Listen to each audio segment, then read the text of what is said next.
Assalamualaikum warahmatullahi wabarakatuh. Salam guru penggerak. Saya Alvan Halim, CGP Angkatan 11 Kabupaten Jombang, berasal dari SD Negeri Ketapang Kuning.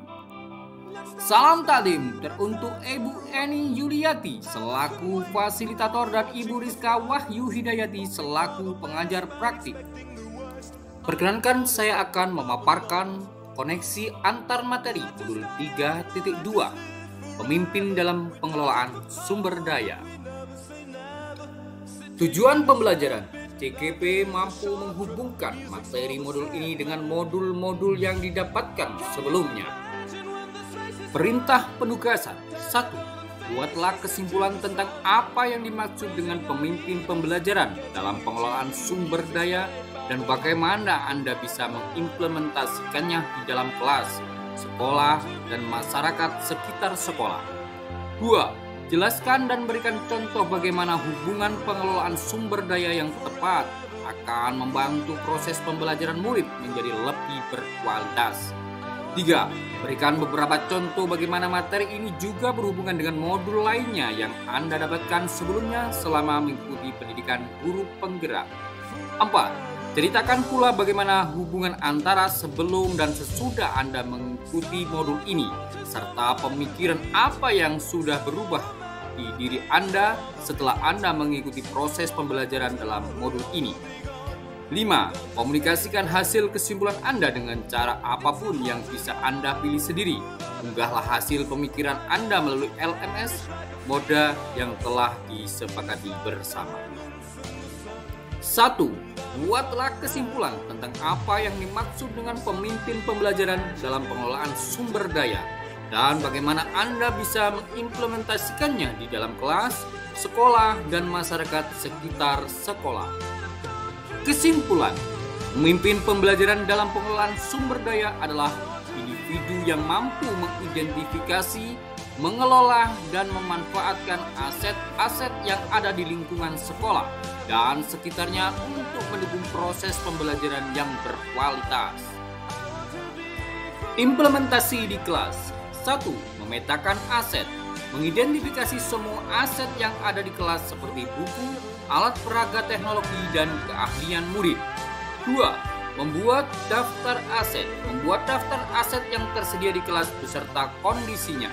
3. Mengembangkan strategi pemanfaatan aset. Merancang strategi untuk memanfaatkan aset yang ada di kelas untuk mendukung pembelajaran. 4. Membuat jadwal penggunaan aset. Membuat jadwal penggunaan aset yang adil dan merata untuk semua murid. 5. Mengajarkan murid tentang pengelolaan aset. Mengajarkan murid tentang pentingnya pengelolaan aset dan cara menggunakan aset dengan bertanggung jawab. Implementasi di sekolah. 1. Membuat pemetaan aset sekolah. Bekerja sama dengan warga sekolah untuk memetakan semua aset yang ada di sekolah. 2. Membuat rancangan pengembangan aset. Menyusun rencana pengembangan aset sekolah berdasarkan hasil pemetaan. 3. Mencari sumber tambahan. Mencari sumber daya tambahan dari luar sekolah seperti dari pemerintah, organisasi, non-profit, atau perusahaan swasta.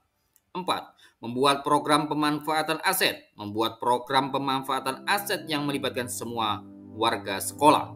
5. Mengevaluasi program pemetaan pemanfaatan aset. Mengevaluasi program pemanfaatan aset secara berkala untuk memastikan efektivitasnya. Implementasi di masyarakat. 1. Membangun kerjasama dengan masyarakat. Membangun kerjasama dengan masyarakat sekitar sekolah untuk memanfaatkan aset yang ada di masyarakat. 2. Menyelenggarakan kegiatan bersama. Menyelenggarakan kegiatan bersama antara sekolah dan masyarakat untuk meningkatkan kualitas pembelajaran. 3. Memberdayakan masyarakat. Pemberdayaan masyarakat untuk terlibat dalam proses pembelajaran. 4. Menjadi fasilitator. Menjadi fasilitator bagi masyarakat untuk mengembangkan potensi yang mereka miliki. Manfaat pemimpin pembelajaran dalam pengelolaan sumber daya masyarakat. 1. Meningkatkan kualitas pembelajaran. 2. Meningkatkan partisipasi murid dalam pembelajaran. 3. Meningkatkan kerjasama antar warga sekolah. 4. Meningkatkan hubungan antar sekolah dan masyarakat.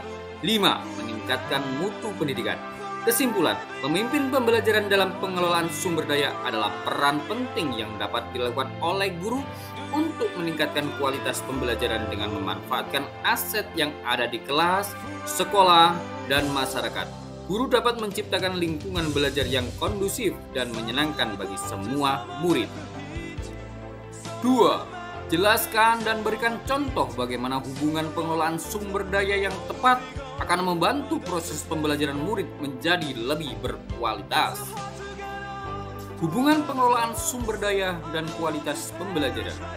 Pengelolaan sumber daya yang tepat dapat meningkatkan kualitas pembelajaran murid dengan menyediakan fasilitas yang mendukung proses belajar, seperti ruang kelas yang nyaman, alat peraga yang relevan, dan akses ke teknologi yang memadai. Contohnya, dengan mengoptimalkan penggunaan teknologi dan perpustakaan, murid dapat lebih mudah mengakses informasi dan belajar secara mandiri yang akan meningkatkan hasil belajar mereka. Hubungan pengelolaan sumber daya dan kualitas pembelajaran dapat dilakukan dengan cara meningkatkan aksibilitas dan kesempatan belajar. 1. Guru dapat menyediakan berbagai sumber belajar yang sesuai dengan kebutuhan dan gaya belajar murid. 2. Murid dapat mengakses sumber belajar secara mandiri dan kapan saja. 3. Guru dapat menciptakan lingkungan belajar yang kondusif dan menyenangkan. Contoh, 1. Menggunakan berbagai platform pembelajaran online untuk menyediakan materi belajar yang beragam. 2. Guru menyediakan pojok baca di kelas dengan berbagai jenis buku yang menarik. 3. Guru membuat kelompok belajar dengan tingkat kemampuan yang berbeda atau berdiferensiasi. Cara yang kedua, meningkatkan motivasi dan keterlibatan murid dengan cara 1. Murid dapat belajar dengan cara yang lebih aktif dan interaktif. 2. Murid dapat memilih sumber belajar yang sesuai dengan minat mereka. 3. Murid dapat belajar dengan lebih efektif dan efisien. Contoh, 1. Guru menggunakan media audiovisual untuk membuat pembelajaran lebih menarik. 2. Guru menggunakan permainan edukasi untuk meningkatkan partisipasi murid dalam pembelajaran. 3. Guru memberikan proyek belajar yang menantang dan mendorong murid untuk berpikir kritis. Cara berikutnya, mengembangkan keterampilan abad ke-21 dengan cara 1. Murid dapat belajar menggunakan teknologi informasi dan komunikasi atau TIK dengan baik. 2. Murid dapat belajar bekerja sama dalam tim. 3. Murid dapat belajar menyelesaikan masalah dengan kreatif dan inovatif. Contoh, 1. Guru menggunakan aplikasi pembelajaran online untuk membantu murid belajar secara mandiri. 2. Guru mengadakan proyek kolaborasi antar kelas atau antar sekolah. 3. Guru memberikan kesempatan kepada murid untuk memimpin proyek belajar. Cara berikutnya, meningkatkan kualitas guru dengan cara 1. Guru dapat mengakses sumber daya profesional yang membantu mereka meningkatkan kompetensinya. 2. Guru dapat berkolaborasi dengan guru lain untuk mengembangkan praktik pembelajaran yang terbaik. 3. Guru dapat belajar dari pakar pendidikan melalui seminar, workshop, atau pelatihan online. Contoh, 1. Guru mengikuti komunitas belajar online untuk bertukar ide dan pengalaman dengan guru yang lain. 2. Guru mengikuti pelatihan online untuk meningkatkan keterampilan mengajarnya. 3. Guru mengundang pakar pendidikan untuk memberikan seminar di sekolah. Kesimpulan, pengelolaan sumber daya yang tepat merupakan salah satu faktor kunci dalam mewujudkan pembelajaran yang berkualitas. Bagi murid, pemimpin pembelajaran harus mampu mengidentifikasi, mengelola, dan memanfaatkan aset-aset yang ada di kelas, sekolah, dan masyarakat untuk mendukung proses pembelajaran yang berpihak pada murid. Berikan beberapa contoh bagaimana materi ini juga berhubungan dengan modul lainnya yang Anda dapatkan sebelumnya selama mengikuti pendidikan guru penggerak. Koneksi modul 3.2 dengan modul 1.1. Pengelolaan sumber daya sejalan dengan filosofi Ki Hajar Dewantara. yang menekankan pendidikan yang merdeka dan kontekstual. Dengan memanfaatkan sumber daya lokal, pendidikan menjadi lebih relevan dan bermakna bagi murid.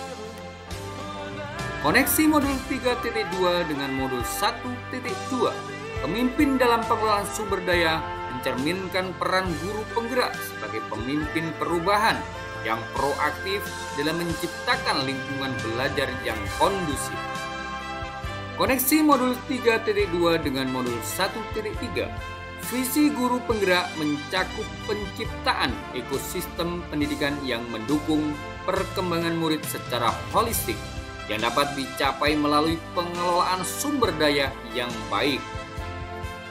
Koneksi modul 3.2 dengan modul 1.4. Pengelolaan sumber daya yang efektif membantu membangun budaya positif di sekolah, di mana semua pihak merasa dihargai dan diberdayakan. Koneksi modul 3.2 dengan modul 2.1. Pengelolaan sumber daya memungkinkan penerapan pembelajaran berdiferensiasi dengan menyediakan berbagai alat dan materi yang sesuai dengan kebutuhan belajar murid yang beragam. Koneksi modul 3.2 dengan modul 2.2. Pemimpin yang bijaksana dalam mengelola sumber daya juga mendukung pembelajaran sosial emosional dengan menciptakan lingkungan yang aman dan mendukung perkembangan emosional murid. Koneksi modul 3.2 dengan modul 2.3. Dalam konteks pengelolaan sumber daya, kucing dapat digunakan untuk memberdayakan guru lain dalam mengoptimalkan sumber daya yang tersedia untuk meningkatkan praktik pembelajaran. Koneksi modul 3.2 dengan modul 3.1. Pengelolaan sumber daya yang baik didasarkan pada keputusan yang mempertimbangkan nilai-nilai kebajikan seperti keadilan dan kebijaksanaan untuk memastikan bahwa semua murid memiliki akses yang adil terhadap sumber daya yang tersedia. 4.